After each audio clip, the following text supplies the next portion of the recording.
orang ni pakaian sangat cantik sebab amalnya lebih hebat tu. Teringin nak pakai baju macam yang orang tu pakai. Allah bagi turis baju tu dekat dia. Itu keindahan syurga subhanallah. Dan tidak akan hilang masa muda dia. Sentiasa muda. Seorang makcik tu kata kat Nabi SAW, Rasulullah, orang tahu macam saya ni boleh masuk syurga dah. Dan Nabi SAW kata apa? Tak boleh masuk. Allah teriaklah orang tua tu. Habislah Ustaz, tak ada lah apa saya lah Rasulullah, tak ada siapa lah saya Rasulullah ni. Rasulullah kata, tak. Nanti masuk syurga muda balik. Dan ditanyakan kepada Rasulullah, bagaimanakah bangunan dalam syurga? Lalu Nabi SAW menjawab, ada yang batanya daripada perak, ada yang batanya daripada emas, simennya daripada misk, kerikilnya, batu-batunya daripada mutiara dan permata-permata, dan tanahnya daripada za'faran.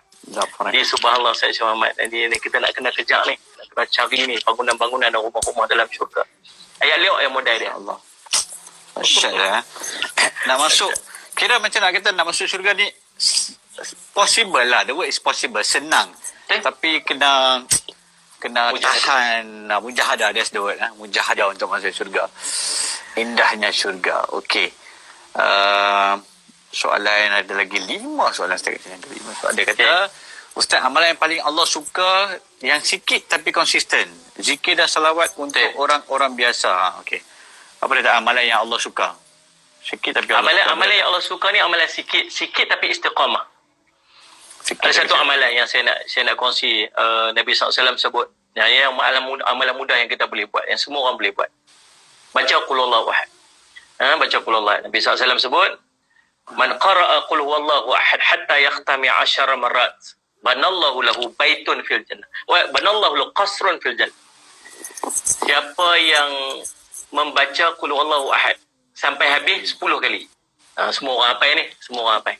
Baca qul huwallahu ahad sampai habis 10 kali. Okey. Banallahu lahu qasrun fil jannah, maka Allah akan membina untuknya satu istana dalam syurga.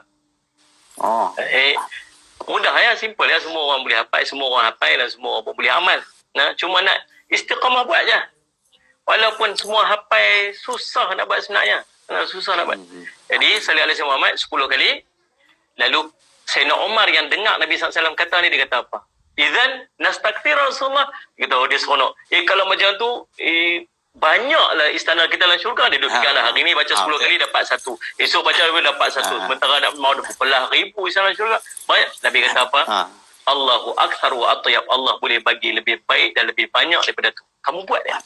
Jadi antara amalan ni untuk kita memperoleh syurga Allah, membina istana-istana kita dalam syurga Allah, ialah dengan kita membaca qul huwallahu ahad 10 kali.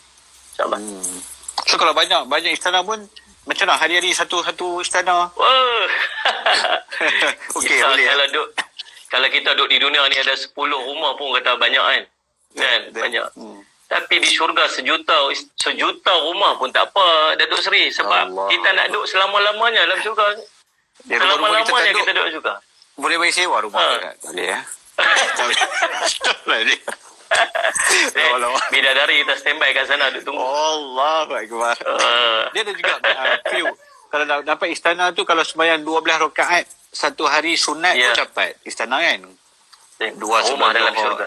4 sebelum Zuhur, 2 lepas Zuhur. Ya, 4 selepas Zuhur. 2 lepas Maghrib, Isyak, Subuh. Maghrib. Betul. 12. Itu di antara amalan. Dan di antara amalan yang simple-simple yang kita boleh buat lagi, yang kita jangan tinggal lah, kata Nabi SAW, man qara'a ayatal kursi duburi kulli salatin maktubatin lam yamna'hu min dakhil jannah ila ayam. Barang siapa yang baca ayat kursi lepas pada setiap sembahyang fardu dia, maka tak akan ada apa pun yang akan halang dia masuk syurga melainkan kematian. Jadi sallallahu alaihi Muhammad, ini amalan biasa yang kita duk buat, cuma kita mungkin tak tahu fadilat dia lagu tu. Jadi kalau kalut lagu mana pun tolong jangan. Selalu kita yang fardu baca ayat kursi jangan tinggal. Itu di antara amalan dia. Masya-Allah. Lagi ke? Ada okey, kejap Ustaz. Awak dah pergi belakang pula. Dia tanya, hati Rasulullah SAW dibasuh dengan air telaga Kausar atau air Zam-Zam? Air Zam-Zam. Dalam demikian riwayat air Zam-Zam. Ya. Tapi Telaga Kausar ni pun satu benda yang sangat menarik lah untuk kita bincang. Luas. Diceritakan dalam Telaga Kausar ini 4,000 kilometer persegi. Lebih kurang lah. Ulama duk kira-kira kan. Daripada Syam sampai ke Yaman. 4,000 kilometer persegi. Maksudnya sangat luas Telaga Kausar. Air dia lebih manis daripada madu. Siapa dapat minum air dia, dia tak akan dahaga dah sampai bila-bila. Jadi, cawan-cawan dia macam apa? Macam bintang di langit punya banyak. Tapi Datuk, sallallahu alaihi wasallam Muhammad. Nah, kita bukan setakat nak minum Telaga Kausar.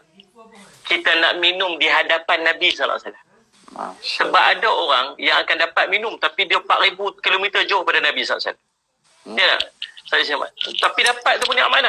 Kita ni kalau kita pergi kenuri, paling best kita jumpa tuan rumah, baru rasa puas kenuri tu kan. Dia ni kita pergi pakai kenduri, yang paling cantik kita jumpa tuan rumah dia, baru sedap.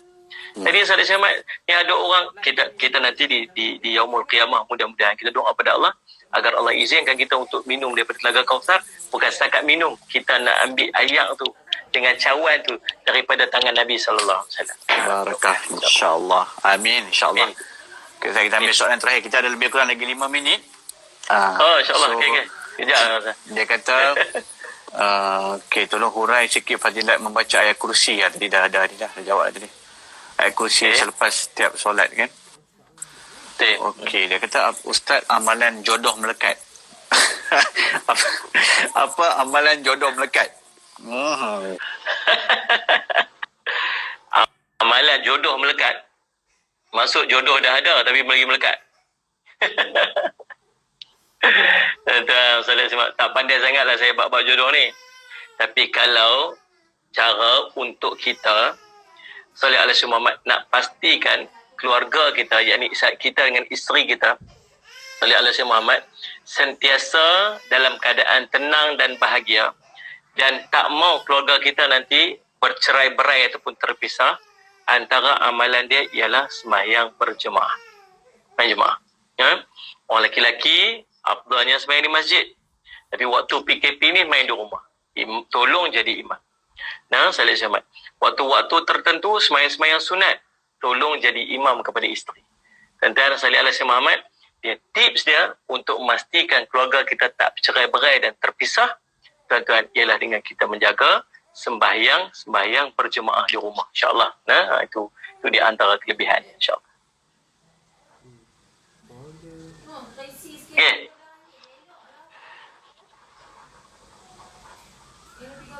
Solat sunat fajar, boleh tak kalau kita solat sunat fajar di rumah sahaja dikira sah atau tidak? Sebab ada yang mengatakan solat sunat fajar ini haru. Apa? Solat sunat fajar. Tak dengar Datuk Seri? Solat sunat fajar ini, sallallahu alaihi Muhammad, ialah sembahyang sunat qabliyah subuh. Yang ulama sebut. Solat sunat fajar dengan solat sunat qabliyah subuh ialah sembahyang yang sama. Jadi, kelebihan dia ialah khairun minad dunya wa ma fiha. Lebih hebat daripada dunia dan segala isi yang ada dalam dia. Itu kelebihan daripada sunat fajar. Sallallahu alaihi Muhammad. Kelebihan sunat fajar ialah lebih baik daripada dunia dan segala isi yang ada dalam dia. Itu kelebihan sunat fajar. Jadi, buat amal waktu mana? Kalau tuan-tuan sembahyang di masjid, sembahyang sunat apa saja, afdal dia di rumah. Sembahyang sunat apa saja, afdalnya di rumah. Tapi kalau kita sembahyang sunat tu di rumah, menyebabkan kita terlepas takbiratul ula bersama dengan imam, maka sembahyang di masjid itu lebih afdal untuk dia. Kita faham sebab rumah dia mungkin jauh. Kalau rumah dekat tak apa. Jadi, sallallahu alaihi wasallam, yang paling penting ialah sunat. Sallallahu alaihi Muhammad. Sembahyang sunat terutamanya sembahyang sunat fajar yang Nabi SAW sebut lebih hebat daripada dunia dan segala isi yang ada dalam. InsyaAllah mudah-mudahan jadi manfaat. Okey.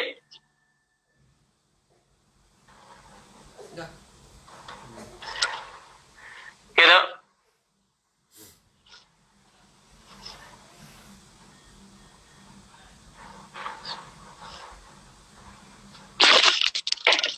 Tak ada? Saya tak dengar. Soalan?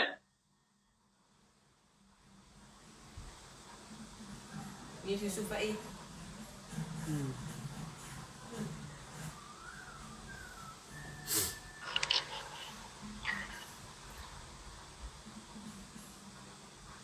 Datuk Seri tak dengar.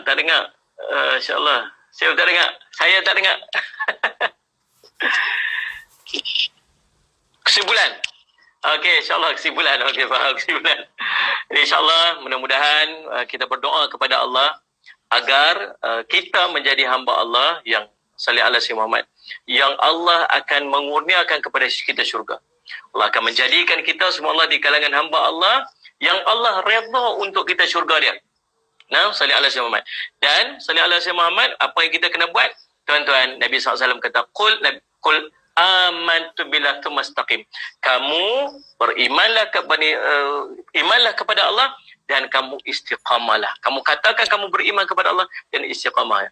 Jadi dalam keadaan kita nak istiqamah dalam semua amalan-amalan kita sebut tadi ni, baca qul huwallahu ahad 10 kalinya, dengan nak semayang qabliyah subuhnya, dengan kita nak jaga sunat-sunat rawatibnya, dengan kita nak baca salih ala Sayyidina Muhammad ayat kursi selepas daripada semayang fardu dia, dengan kita nak baca sayyidul istighfarnya, dengan kita nak meninggalkan kemaksiatan dah, kita nak segera taubatnya. Syarat nak istiqamah ialah beriman. Kalau betul kita beriman kepada Allah tentang syurga yang Allah janjikan kepada kita, maka apa kita kena buat? Kita kena istiqamah dalam amalan-amalan kita tu. Buat amal walaupun sedikit. Nah, kalau tak mampu buat semua, jangan tinggal semua. InsyaAllah, mudah-mudahan kesimpulan itu jadi manfaat bagi kita. Berdoa kepada Allah agar Allah kepada kita syurga. Dan yang paling penting, kita juga berdoa kepada Allah agar Allah ampunkan dosa-dosa kita. Dan kita juga minta pada Allah agar Allah kurniakan kepada kita syurga tanpa hisab. InsyaAllah. Mudah-mudahan menjadi manfaat kepada kita, insyaAllah. Saya minta ampun, minta maaf saya silap. Terima kasih Datuk Seri atas jemputan pada malam ni. InsyaAllah, mudah-mudahan kita dapat berjumpa lagi dalam masa yang insyaAllah. Allah subhanahu wa ta'ala a'lam.